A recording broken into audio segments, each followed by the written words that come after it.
Good morning, students. Good morning, sir. All right. पिछले lecture में हमने ट्रांसमिशन लाइंस का कुछ बेसिक्स कंप्लीट किया था, जो कि अपन ने 2-3 लेक्चर में किया था, जिसमें हमने 2 wire transmission line, coaxial transmission lines में किस तरह से डिफरेंट टर्म्स आते हैं वो सब अपन ने डिफाइन भी किए थे और उनके बारे में पढ़ा था। अब वो जो ट्रांसमिशन लाइंस हमने पढ़ी, उनका यूज जब हम माइक्रोवेव्स पर आते हैं तो हम नहीं कर पाते। क्यों नहीं कर पाते, वो सब चीजें अपन इसमें देखेंगे और फिर हम डेवलप करेंगे किस तरह से हमको वेवगाइड का इस्तेमाल करना पड़ता है माइक्रोवेव ट्रांसमिशन लाइंस के तरह से। जो वेवगाइड है वो ट्रांसमिशन लाइन की तरह काम करती है, जिसमें से माइक्रोवेव जो है वो प्रोपेगेट करती है।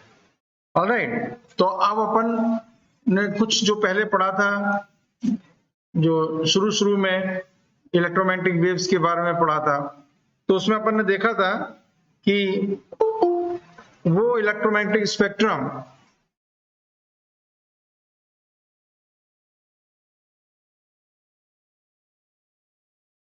which falls between 1000 megahertz and 100,000 megahertz, है ना। सो इलेक्ट्रोमैग्नेटिक स्पेक्ट्रम यदि अपन लें जो कि 1000 megahertz to 100,000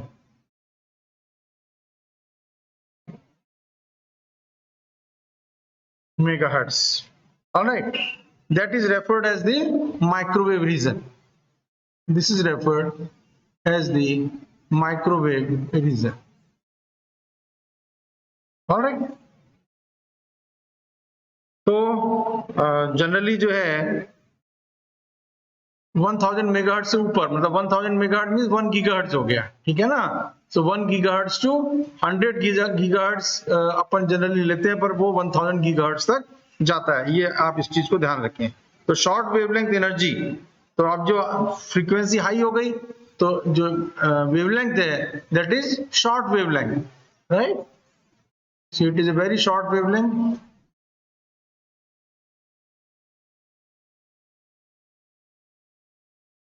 इसका एक अपना एडवांटेज है काफी एप्लीकेशंस में। कुछ अपन ने बातें भी की थी जब हमने पहले इलेक्ट्रोमैग्नेटिक वेव्स के बारे में पढ़ा था, उस वक्त आपको बताया भी था। उसी का एक छोटा थोड़ा सा अपन यहाँ पे लेते हैं। पहली चीज जो सबसे इंपॉर्टेंट इसकी चीज है वो अपन ने क्या देखी थी, इसकी excellent directivity.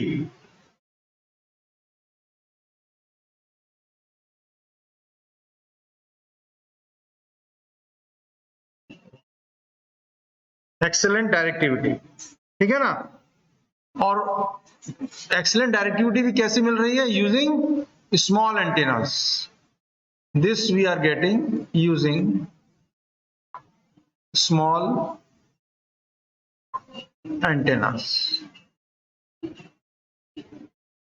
and low power transmitters.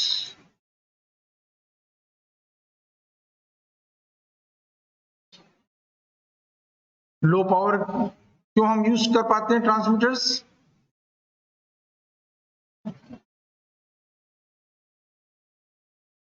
क्योंकि डायरेक्टिविटी अच्छी है। यदि डायरेक्टिविटी अच्छी नहीं हो तो हमको हाई पावर का ट्रांसमीटर इस्तेमाल करना पड़ेगा। तो ये इसकी खासियत है कि एक्सीलेंट डायरेक्टिविटी हमें इसमें मिलती है using small antennas and low power transmitters. और ये जो फीचर्स हैं they are ideal for both military and civilian radar and communication application, ठीक है ना। ये अपन ने देखा था, एप्लीकेशंस देखी थी माइक्रोवेव्स की। और अब हम दूसरी चीज देखें। दूसरी चीज अपन ने क्या देखी थी कि जो स्मॉल एंटेनाज हैं and other small components they are made possible by microwave frequency applications. तो स्मॉल एंटेनाज की अपन ने बात कर ली, और दूसरे भी जो कंपोनेंट्स है वो भी आपको स्मॉल कंपोनेंट्स यहाँ पे लगाने पड़ते हैं। अब उसके कारण क्या होगा, ये जो स्मॉल कंपोनेंट्स लगाने हैं या स्मॉल एंटेनाज का इस्तेमाल करना है, so that is very useful on ships, right. Ship पे भी हमको जो है एंटेनाज लगाने पड़ते हैं, तो छोटा एंटेना होगा तो हम आसानी से उसको लगा सकेंगे, ठीक है, और उसका वेट भी कम हो जाएगा, तो स्पेस और वेट इसकी कोई प्रॉब्लम वहां पर नहीं रहेगी, ठीक है। देन इसकी प्रॉब्लम क्या होगी अब वो देखें। ये तो हमने इसकी फायदे देख लिए कि भाई एंटेना छोटा लगाना है, डायरेक्टिविटी अच्छी है, लो पावर के ट्रांसमीटर इस्तेमाल करने हैं, तो वेट भी प्रॉब्लम खत्म हो गई और स्पेस की भी प्रॉब्लम खत्म हो गई। पर और कौन सी प्रॉब्लम इसमें जनरेट हो गई, तो what are the special problems वो देखें। तो स्पेशल प्रॉब्लम्स क्या हो गई अब,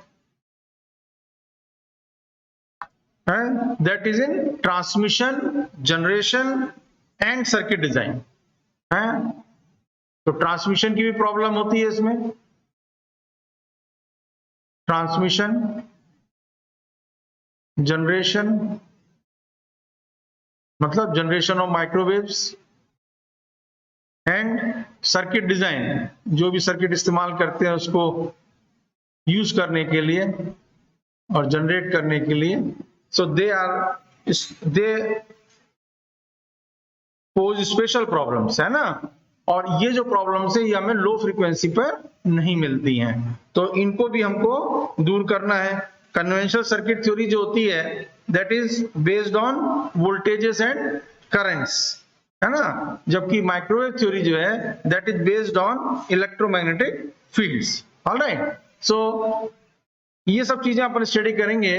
तो this was a little introduction of the microwave transmission line को क्यों हम पढ़ना चाहते हैं, and now we will move to waveguide theory, ठीक है ना। So our next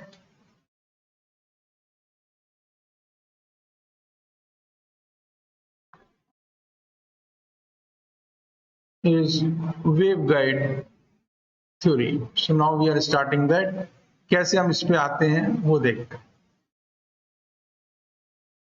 okay. तो जो 2 वायर ट्रांसमिशन लाइन थी कन्वेंशनल सर्किट्स में, that is inefficient to transfer electromagnetic energy at microwave frequencies, ठीक है ना। क्यों? Because at these frequencies, microwave frequency, the energy that escapes by radiation, alright, and why it escapes by radiation? Because the fields are not confined in all directions. Confined का मतलब सीमित करना। Field क्या है कि वो फैला हुआ है, सीमित नहीं है। जैसे मैं आपको यहां दिखाते हैं, इसमें देखिए फिगर आप जो 1 देख रहे हैं 4.1, इसमें fields that is not confined in 2 directions, sorry in all directions, it is confined in 2 directions only, right। तो यहां पर आप देखेंगे कि ये जो फील्ड है इसमें लिखा हुआ है कि फील्ड कहां पर कन्फाइंड है,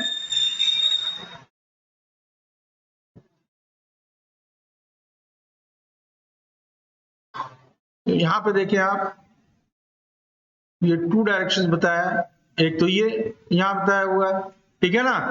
सो field that is confined in this direction only, but it is not confined in other directions, ठीक है। अब यदि अपन ये दूसरा ले लेते हैं, ये किसमें है, कोएक्सियल लाइन में। कोएक्सियल लाइन में आप जानते हो इस सेंटर में एक कंडक्टर होता है, ये कंडक्टर है सेंटर में, ठीक है ना। और ये जो बाहर का आउटर कंडक्टर है, दिस इज आउटर कंडक्टर। ये जो पूरा का पूरा ये जो कंडक्टर है that is outer conductor, okay. तो अब क्या हो रहा है, now the field is confined, मतलब इसके अंदर सीमित हो गया, इन दोनों कंडक्टर के बीच में फील्ड रहा, बाहर नहीं गया, ठीक है ना। So this is better, coaxial lines they are better than 2 wire transmission lines, right. So coaxial lines are more efficient than 2 wire transmission lines for transferring electromagnetic energy. Why they are better? Because the fields they are completely confined within the 2 conductors, alright.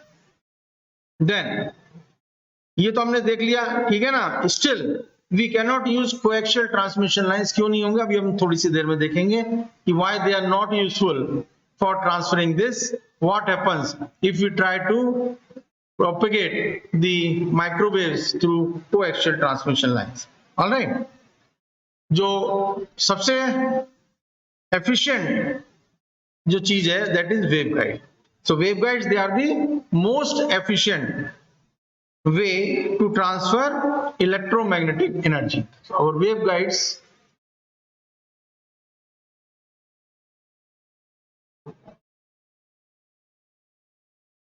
Waveguide ये देखेंगे अभी अपन कैसे ये बहुत ज्यादा efficient है. Waveguides they are the most efficient way. Now what is a waveguide? Waveguide is a type of transmission line which carries microwave frequencies from source to load. ठीक है. The energy is in the form of, किस form में होगी energy?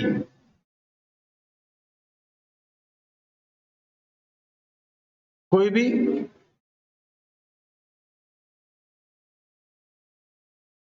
Energy किस form में है? Electric and magnetic field के रूप में. Very good. Electric and magnetic fields which are perpendicular to each other, right? So energy is in the form of electric and magnetic field which are perpendicular to each other. Okay. तो अपन को इसको यूं कह सकते हैं कि waveguides are coaxial lines. अभी waveguide आपको मैंने पहले भी दिखाई थी, अभी और दिखाते हैं आपको waveguide. So waveguide, right, these are the different types of waveguides which are shown here. This one, right, this is your circular waveguide. Then this one, this is your rectangular waveguide. This is your elliptical waveguide. उसके नीचे this one is elliptical waveguide, जो यहाँ पे भी दिखाया हुआ है कि this is your elliptical waveguide, this is your circular waveguide and this is your rectangular waveguide. Okay, so यहाँ पर अपन क्या देख रहे हैं कि इसमें सेंटर में कुछ नहीं है, हैं? ठीक है ना.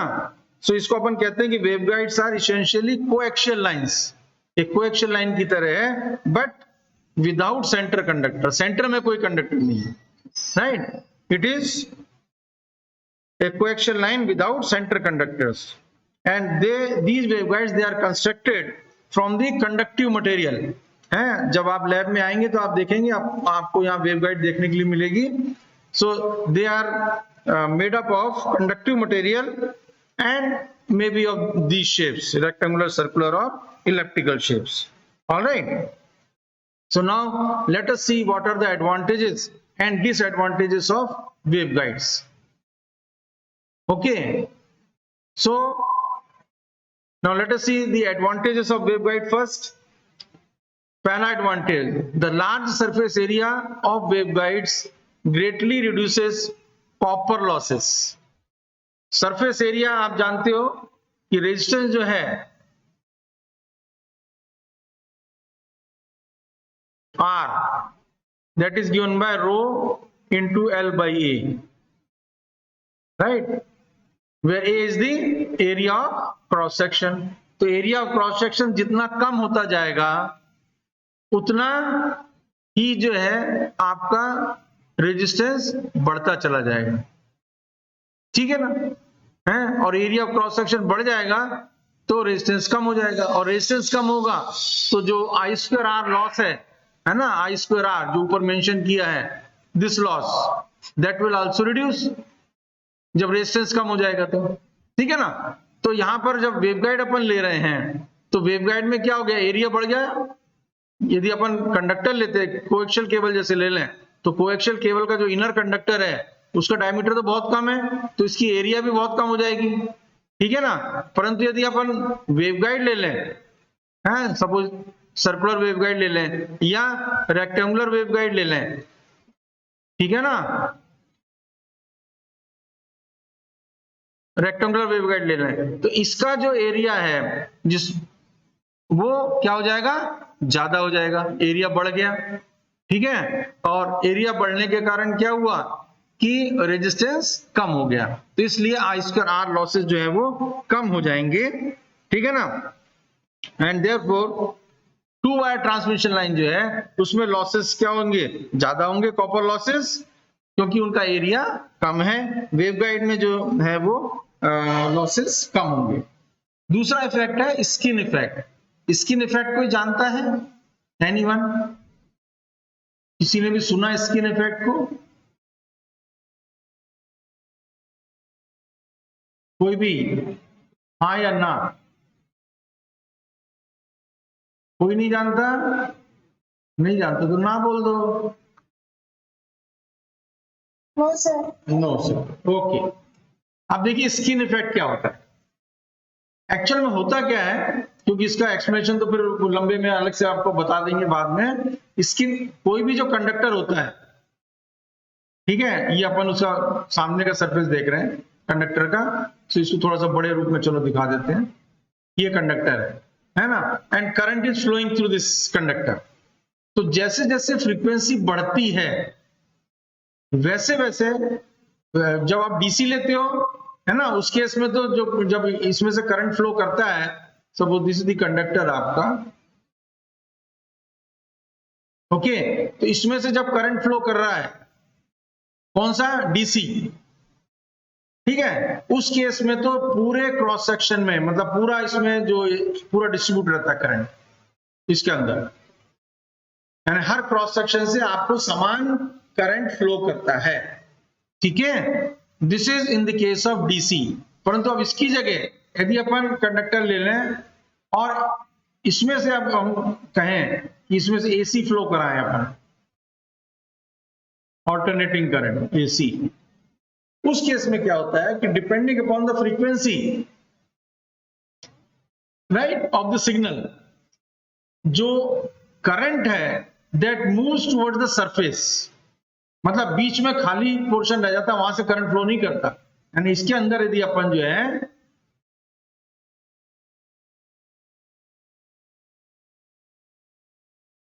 यहां पर जो चार्जेस हैं वो सब इसके कहां जाते हैं? सरफेस पे आ जाते हैं, ठीक है ना।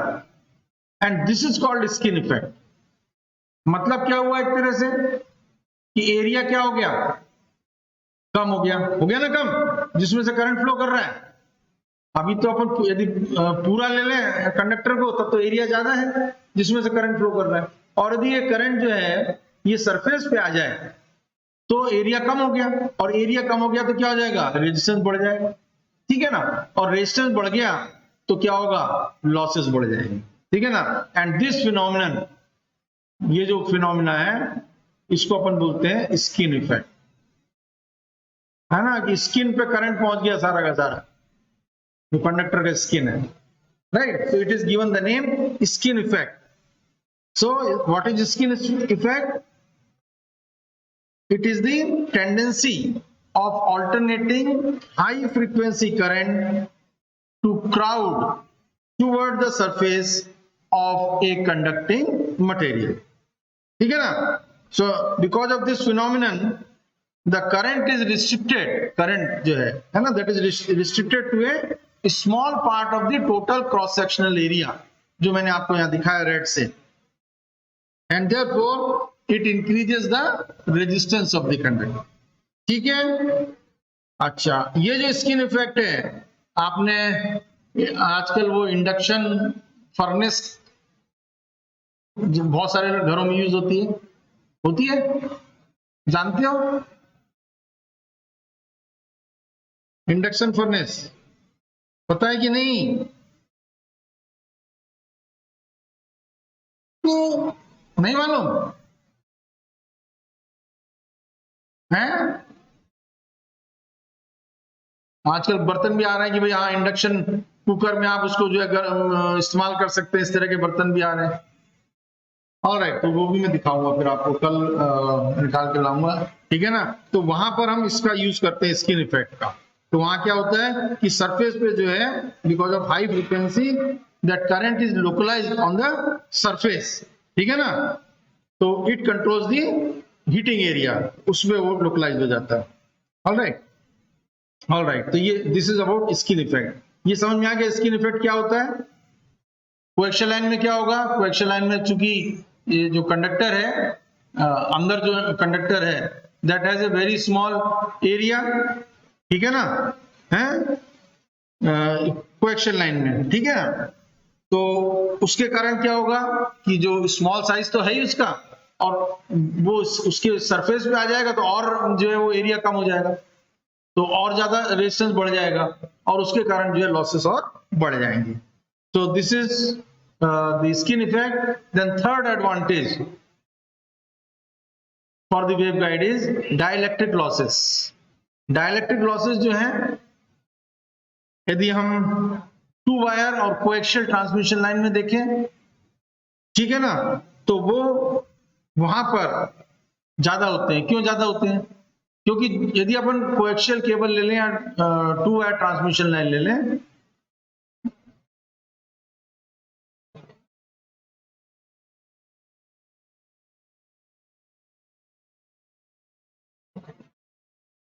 तो यदि अपन यहां पर सपोज ये आपका कोएक्सियल, मैंने इस तरह से बताया था आपको कि ये जाली सी बनी होती है और ये बीच में सेंटर कंडक्टर है, ठीक है ना। तो कोएक्सियल यदि अपन ले लें और उसके ऊपर क्या होता है, इंसुलेशन चढ़ा होता है। आपने देखे हैं वायर, देखे हैं घरों में जो लगाते हैं आप, ठीक है ना, तो उनमें क्या है, ऊपर इंसुलेशन है, ठीक है।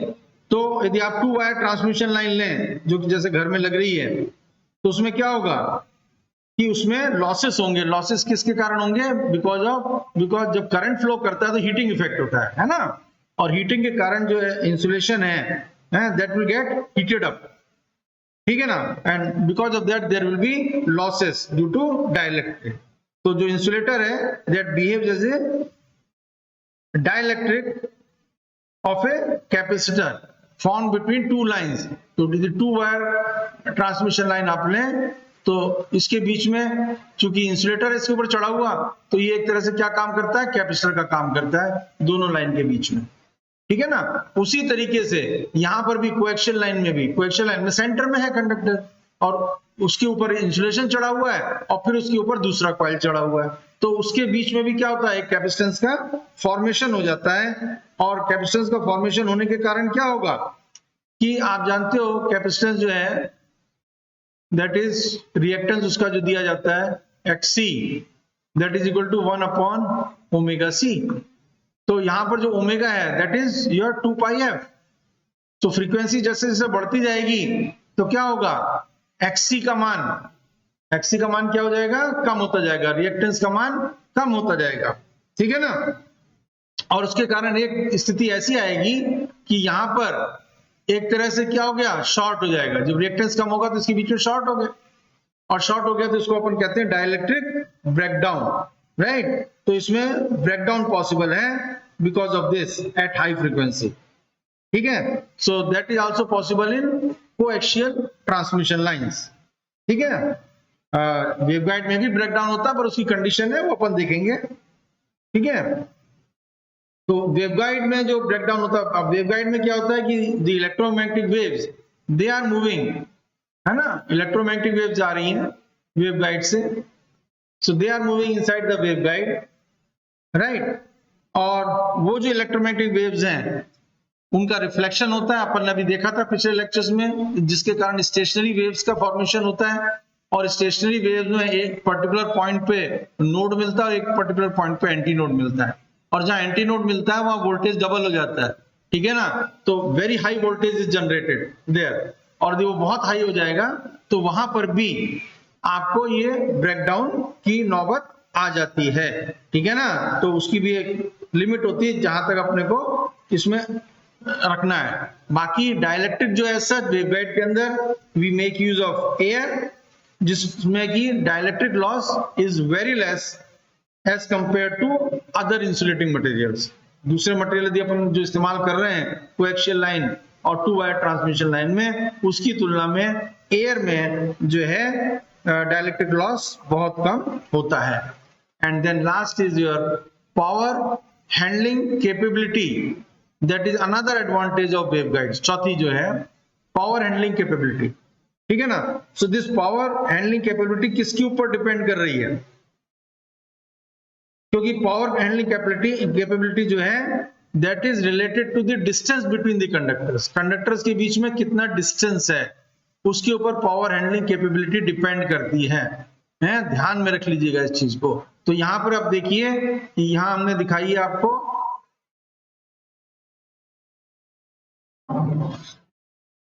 एक तो हमने ये कंडक्टर लिया कोएक्सियल लाइन का, this is your coaxial line, ठीक है ना, कोएक्सियल केबल। और इसमें ये जो डिस्टेंस दिखाया S1, ठीक है ना, this is the distance between these two conductors. एक तो बाहर का कंडक्टर शो किया, this is your outer conductor and this is your inner conductor, इनके बीच का डिस्टेंस दैट इज S1। यदि हम सेम साइज का सर्कुलर वेवगाइड ले लें तो सर्कुलर वेवगाइड में चूंकि इनर कंडक्टर नहीं है, यहाँ पर कोई इनर कंडक्टर नहीं है, तो यहाँ पर क्या है, एक सरफेस तो ये हो गया आपका और एक सरफेस नीचे आ गया है, एक सरफेस ये हो गया, तो इनके बीच का डिस्टेंस क्या हो गया, डबल हो गया। उसी साइज का हमने लिया तो डिस्टेंस डबल हो गया, तो पावर हैंडलिंग कैपेबिलिटी जो है वो बढ़ गई, ठीक है, because power handling capability that depends upon the distance between the conductors, ठीक है ना। सो ये अपन ने इसमें देखा। तो अब इस सारी एडवांटेजेस देख के आप सोच सकते हो कि इसका मतलब वेवगाइड तो जो है वो बहुत बढ़िया ट्रांसमिशन लाइन है, फिर उसी का यूज क्यों ना करें हम, क्यों हम 2 वायर ट्रांसमिशन लाइन का यूज करें, क्यों हम कोएक्सियल ट्रांसमिशन लाइन का यूज करें, ठीक है ना। तो इसलिए वेवगाइड की कुछ डिसएडवांटेजेस भी हैं, ऐसा नहीं कि सारी एडवांटेजेस हैं। क्या डिसएडवांटेजेस हैं वो अपन अब देखेंगे, जो कि एडवांटेज तो हमको माइक्रोवेव फ्रीक्वेंसी में मिल रही है, तो डिसएडवांटेज हमें क्या मिल रही है वो अपन देखते हैं, है ना, जिसके कारण हम इसको सिर्फ किस में यूज करते हैं, माइक्रोवेव फ्रीक्वेंसी में यूज करते हैं। So let us move to the disadvantage of waveguide. पहला पॉइंट मैंने लिख रखा है, that is the physical size. जो साइज है वेवगाइड का दैट इज ए डिसएडवांटेज, है ना, जिसके कारण हम उसको लो फ्रीक्वेंसी के लिए इस्तेमाल नहीं कर सकते, ठीक है ना। क्यों? क्योंकि जो विड्थ ऑफ वेवगाइड है, अब यदि अपन वेवगाइड बनाए यहां पे, सपोज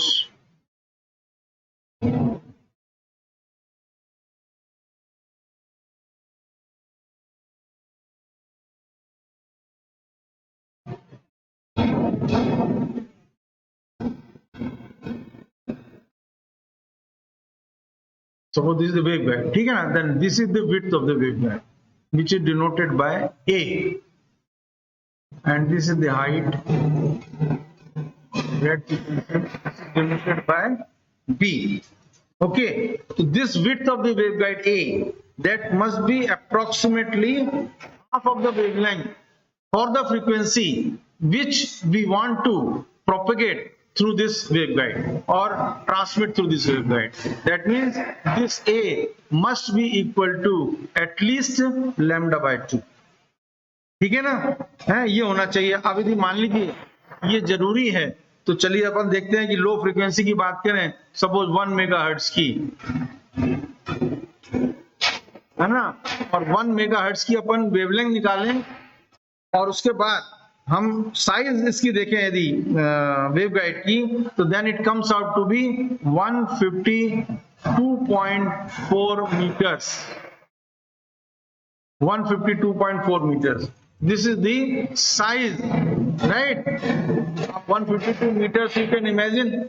100 मीटर रन होता है, लोग दौड़ लगाते हैं 100 मीटर रन पे इनाम मिलता है। आप सोचिए 152 मीटर हो गया तो कितनी बड़ी वेवगाइड की आवश्यकता पड़ेगी इस फ्रीक्वेंसी की वेव को ट्रांसमिट करने के लिए, ठीक है। आप यदि मान लीजिए अपन 1000 मेगाहर्ट्ज ले लें, मतलब 1 गीगाहर्ट्ज, 1000 मेगाहर्ट्ज, ओके। तो इस फ्रीक्वेंसी पर यदि हम इसको कैलकुलेट करें तो दैट 1000 मेगाहर्ट्ज पे आप यूं निकाल सकते हैं, C is equal to F lambda होता है आपका, सो lambda that is equal to C upon F, ठीक है ना।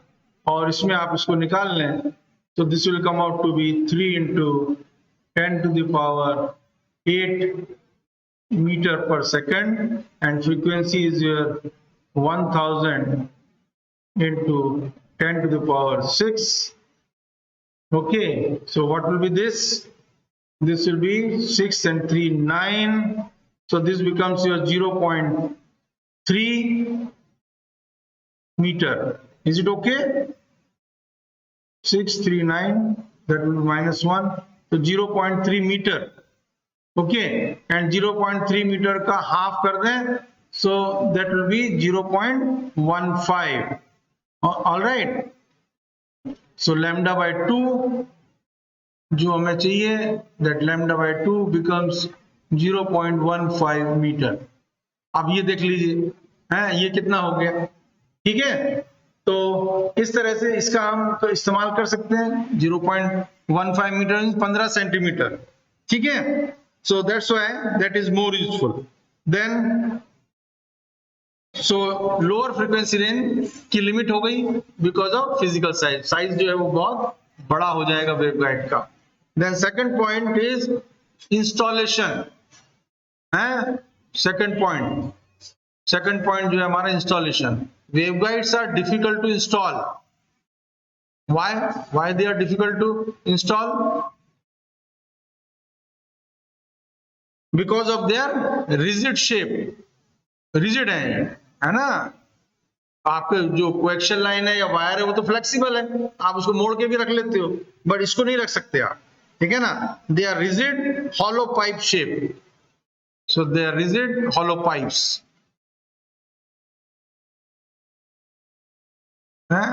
ठीक है ना. And therefore their installation is difficult. तो जब अपने को जोड़ लगाना होता है दो वेवगाइड के बीच में, then we make use of special couplings at the joints, ठीक है ना. तो हम स्पेशल कपलिंग का इस्तेमाल करते हैं. ये सब देखेंगे अपन इन वेवगाइड्स को आपस में जोड़ने के लिए. और प्रैक्टिकली आप डिपार्टमेंट में जब लैब में आए, लैब में आके आप उसको देख सकते हैं जब ऑफलाइन क्लासेस आपकी शुरू हो जाएंगी, ठीक है. All right. Then third thing, अब यहां पर जो वेव है, wave travels inside the waveguide, ठीक है ना. So electric field and magnetic field they are generated inside the waveguide and therefore in. अब आपको पता है कि यहाँ पर क्या है, पूरा जो करंट है that is flowing inside the waveguide along the surface, ठीक है ना. एंड देयरफॉर वो सरफेस कैसा होना चाहिए, वेरी गुड कंडक्टर होना चाहिए, ठीक है. तो inside surface of the waveguide they are therefore coated with silver और gold to reduce skin effect losses, है ना, क्योंकि सारा करंट तो वहीं से फ्लो कर रहा है. तो इसलिए वहां पे यदि सिल्वर और गोल्ड की प्लेटिंग कर देंगे तो इसकी जो कंडक्टिविटी है वो बढ़ जाएगी, रेजिस्टेंस कम हो जाएगा, राइट. अब जब सिल्वर और गोल्ड, आप तो जानते हो कीमत कितनी है सिल्वर और गोल्ड की, ठीक है. तो यदि उसकी प्लेटिंग इसमें करेंगे तो क्या होगा, कॉस्ट बढ़ जाएगी. तो इसीलिए इसका इंस्ट्रूमेंट जब अपन खरीदने जाते हैं तो 1 लाख 1.5 लाख का इंस्ट्रूमेंट आता है, ठीक है. So that is because of this. बहुत सारी चीजें ऐसी हैं, तो इसमें इसकी कोटिंग करनी पड़ती है टू रिड्यूस दी या to decrease the resistance. Okay. Then मैंने आपको ये बताया था डाइलेक्ट्रिक ब्रेकडाउन. डाइलेक्ट्रिक ब्रेकडाउन किस लिए हो रहा है, because of the standing waves. So dielectric breakdown is caused in the waveguide because of standing waves, ठीक है ना. और उसके कारण, स्टैंडिंग वेव्स के कारण उसके अंदर क्या हो जाता है, उसको अपन कहते हैं आर्सिंग. एक तरह का, आपने जैसे उसको आर्क बोल दे ना, उसको आर्सिंग. मतलब क्या हुआ कि जैसे मान लीजिए, ये आपने पता नहीं देखा है कि नहीं, है ना, बिजली चमकती तो जरूर देखी. अभी बरसात में खूब बिजली चमकी है, ठीक है ना. तो यदि दो ऐसे इलेक्ट्रोड ले लें जो हाई वोल्टेज पे अपन ले लें यहाँ पे, ठीक है ना, तो इनके बीच में क्या होगा, इनके बीच में आर्क पैदा हो जाएगा, ठीक है ना. And that is called arcing. तो इसी तरह से यहाँ पर भी दो कंडक्टर है ना. एक तो आप ये देख रहे हैं, एक तो ये ऊपर है, ऊपर का सरफेस मान लीजिए, एक नीचे का सरफेस मान लीजिए, ठीक है ना. इन दोनों के बीच में इलेक्ट्रिक फील्ड बनता है, वो पढ़ेंगे, अभी स्टडी करेंगे. तो वो वहां पर जब स्टैंडिंग वेव का फॉर्मेशन होगा तो ये आर्सिंग इफेक्ट वहां पर हो जाता है. क्लियर हो गया यहां तक? एनी डाउट किसी को? क्योंकि I think now I can not start the next topic, time is nearly only 3 minutes are left, 2 minutes. ठीक है, तो उसमें अब अपन कल जो है बहुत ही इंटरेस्टिंग है कल का लेक्चर भी आपका, कि how we develop the waveguides from parallel lines, है ना। कैसे, देखिएगा बहुत इंटरेस्टिंग चीज आएगी, कैसे अपन डेवलप करेंगे वो अपन सीखेंगे, और कैसे वेवगाइड का जो ए डायमेंशन है और बी डायमेंशन है वो किस तरह से कंट्रोल करते हैं फ्रीक्वेंसी को और पावर हैंडलिंग कैपेबिलिटी को। ओके, तो यदि इसमें अभी आपको कोई डाउट हो, if you have any doubt you can ask. Priya, Ira, Anita, Seema, और कौन है भाई? बस 4 ही लोग हैं।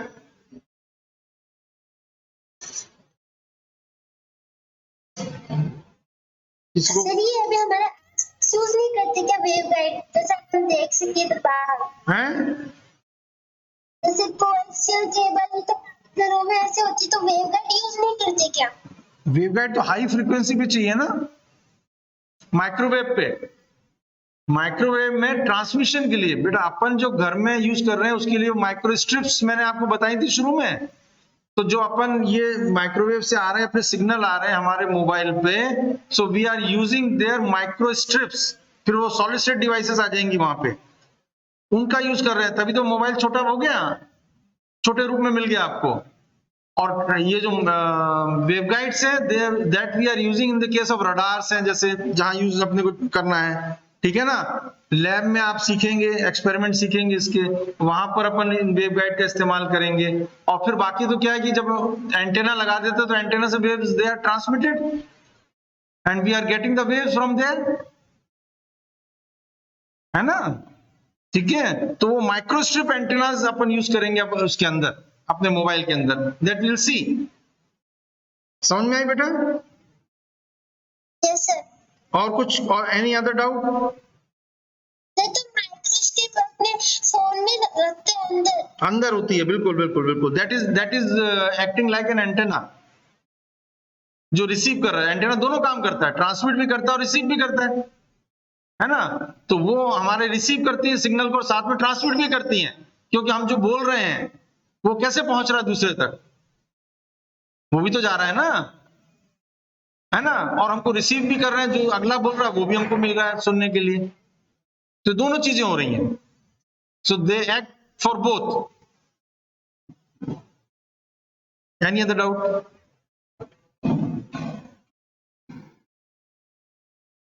क्लियर? Yes sir. ओके, तो कल का लेक्चर भी बहुत इंटरेस्टिंग है ना, उसको अटेंड करना नहीं मत भूलिएगा। ऑलराइट।